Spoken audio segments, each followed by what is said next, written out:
కిరాయికునో వాటన్నిటిని ఇక్కడ తరలించి పెట్టుకోవడానికి అవకాశం ఉండే.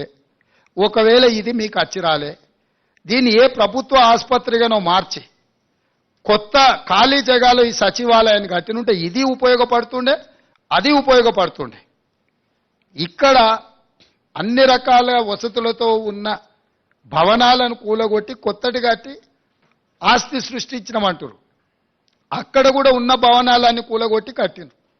ఎక్కడైనా ఉన్నదాన్ని కూలగొట్టి కొత్తది కడుతున్నట్టే ఉద్దేశం ఏందో మనం అర్థం చేసుకోవాలి. అంతెందుకు నేను కొత్త బండ్లు కొనను, ఖర్చు పెట్టానని చెప్పిన. మీకు తెలవాల్సింది ఏంటంటే 22 ల్యాండ్ క్రూజర్లు కొని కొత్తవి దాచిపెట్టారు. నేను సీఎం అయినాక 10 రోజుల వరకు నాకే తెలియదు.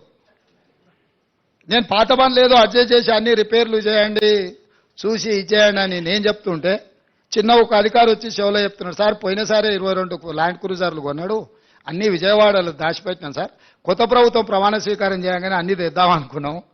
ఆయన నెత్తి మీద దరిద్రం ఉండి ఆయన ఇంటికి పోయింది సార్ 22 కొత్త ల్యాండ్ క్రూజర్లునే. అసలు ఇన్ని వందల వేల వాహనాలు ఉన్నప్పుడు చెప్పా పెట్టకుండా కొని దాచిపెట్టినాయి కేసీఆర్. మూడోసారి కూడా వస్తాడు అన్ని అందరూ 22 అంటే ఆయనకు ఆయన వంది మాగతులకు అందరికీ ఉండడానికి. ఇట్లాంటివి ఆయన సృష్టించిన సంపద. అవి ప్రభుత్వ ఆస్తి తీసుకోకుండా వెళ్ళిపోతాయి. కావాలంటే మీరు కూడా తిరగండి, ఇస్తాం అట్లా రౌండ్ కొట్టరండి.